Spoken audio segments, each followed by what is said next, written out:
on the relation between power to weight ratio and my sports performance.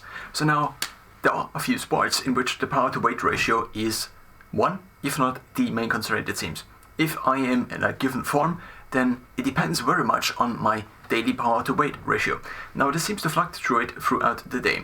Let's first of all take a look at this as a graph. So in the morning there is usually my minimum weight. If I sleep, then let's say after I slept, then I stand up. So my weight, if this is weight, let's call it W, and this is time, so these are the 24 hours.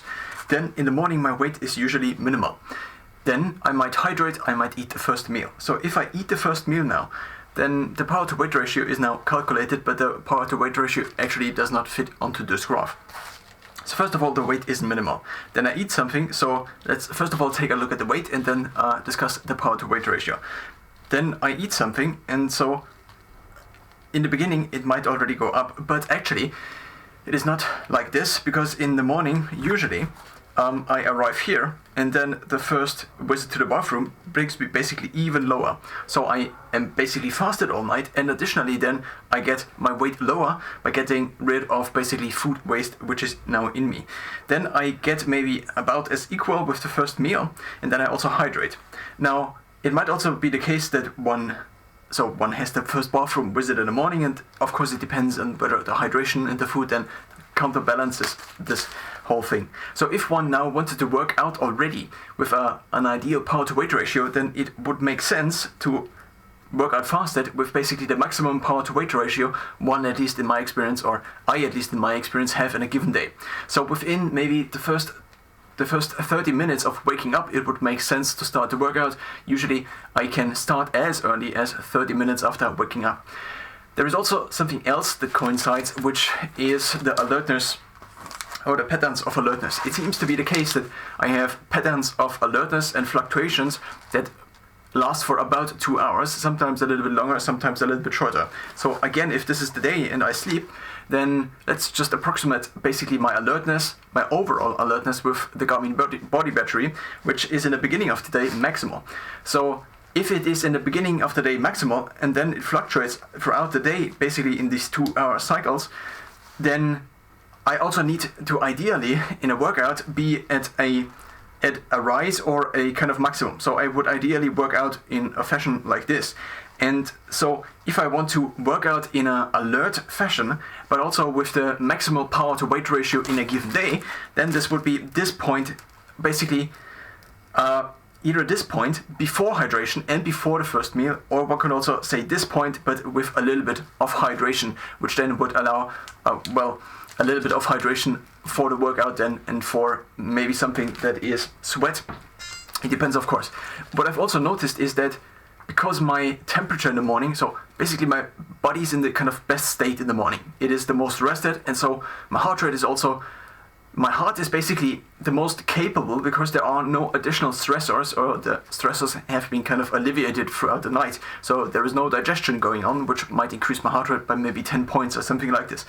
Because of this, I, for example, recently at 32 degrees Celsius, kind of in the middle of the day, worked out, but I also slept before. And so what I noticed is that I basically barely sweat.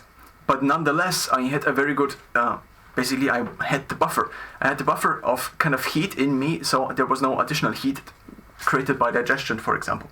Now, throughout the day then, there are maybe 2, maybe 5 additional meals, and so there is kind of a fluctuation. So you eat a meal, and if you eat a meal, then the weight goes up.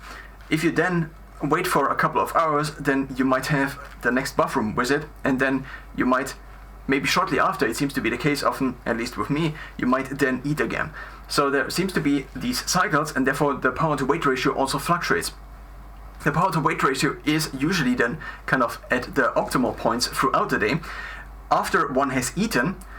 So there is something else maybe to consider, which is that the power to weight ratio is not only so the power to weight ratio is, well, the power divided by the weight. But the power might also fluctuate. So as the power and the weight fluctuate, basically it can go into multiple directions. if the power, for example, fluctuates now, and the power increases because one has just eaten a meal, then the power goes up, so the power to weight ratio also goes up. But if the weight also goes down, then the power to weight ratio also goes up. So there are basically two ways in which this can go up and two ways in which this can go down, the reverse of what I just mentioned here. And so if one thinks about the power to weight ratio throughout the day, then one could think of these multiple points during the day in which one either basically reduces the weight by basically visiting the bathroom, one either increases the power by having just eaten something that actually increases the power by using the alertness phases that already occur throughout the day, maybe not directly after having eaten something, but also, so it might depend on what one eats. Sometimes I do notice that there is actually an increase in alertness. It depends on the food. Sometimes there is basically a blocking in alertness. It seems to be the case that if I have higher amounts of carbohydrates, then this seems to kind of block my urgency, maybe due to the mechanism that it blocks cortisol. And so, but at the same time, if I have something which is sugary, for example, then it also might increase alertness because it might increase dopamine or something like this.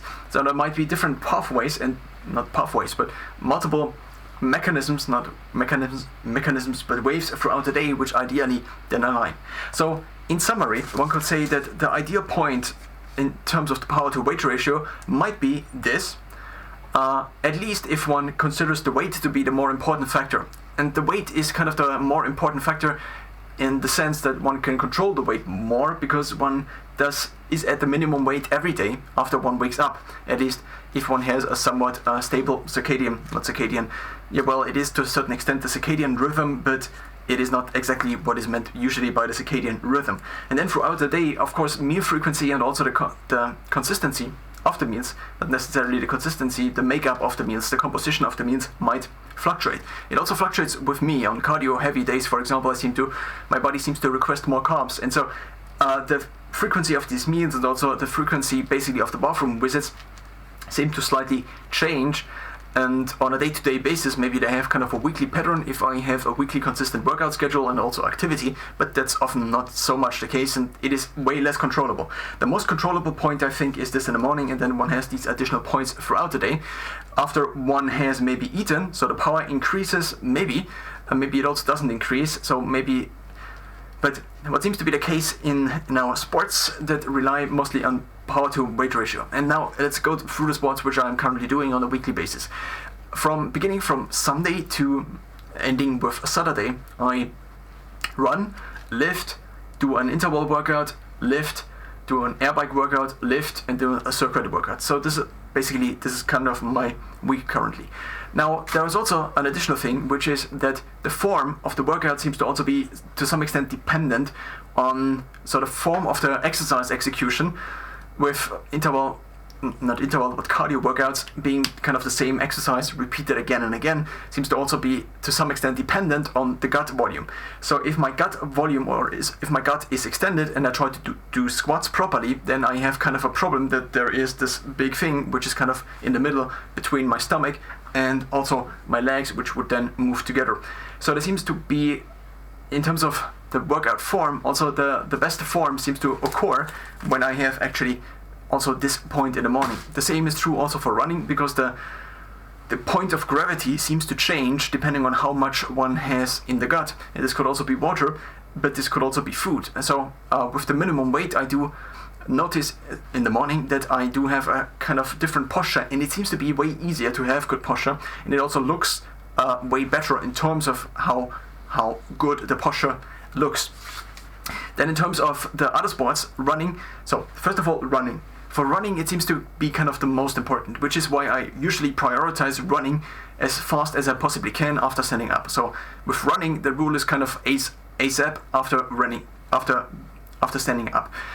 Maybe I have a little bit of food before, sometimes I do have, and then one might say that the power to weight ratio increases also with not only the denominator but also the numerator, which is then quite useful because both basically positively influence then the power to weight ratio.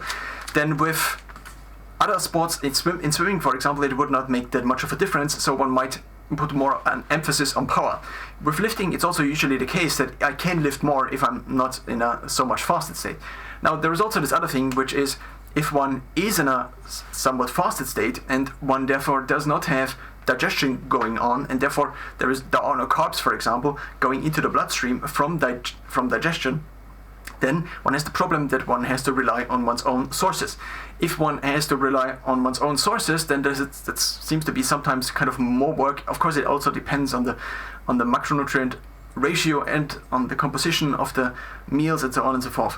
But what I wanted to mention here is that there is this process called gluconeogenesis, which means your body makes new glucose or glycogen for the muscles, basically. And I think it seems to make the most sense that this occurs during the nighttime, because in the nighttime you are the most rested. Of course, you can make glucose from fat, or then glycogen, which is then stored in the muscles from fat, it seems. And so in the morning, the glycogen stores, at least if one additionally wants to be kind of in this minimum weight state, are basically maximally filled, at least if one also considers to be the minimum weight state. So this would be something additional to consider. So with running, the ideal point seems to be as fast as I can after I stand up, because gluconeogenesis provided, or maybe also not gluconeogenesis, but just the carb meal I had before, provides basically filled up glycogen stores. Then at the same time I have minimum weight, and at the same time I have kind of maximum alertness, which then further lets me basically drive intensity. With lifting, it sometimes seems to be slightly different, but then also timing the lifting seems to be more of a complex issue, as it then needs to include meal composition and so on and so forth. With lifting, of course, there are certain exercises which also then are heavily reliant on the power to weight ratio. Mostly one can think of pull-ups, but other than that, maybe also jumps and so on and so forth. So basically everything where one has to lift off the ground, or where the weight is kind of important. The weight of oneself is kind of part of at least the weight one needs to lift. With swimming, it's kind of less important, so one could put more an emphasis on maybe trying to increase power by maybe eating carbs before, for example. Of course, one also has to think about digestion and the duration of the exercise. So if one eats too much, then during the exercise, digestion might already be at a point where one needs to visit the bathroom again. So this is also kind of a thing maybe one needs to consider. Also the composition of the meals and how much fiber is in there. And then cycling, I kind of do not so much cycling, at least as of now. It seems to also make sense to put more emphasis on the power compared to the weight, because one does not have to carry the weight.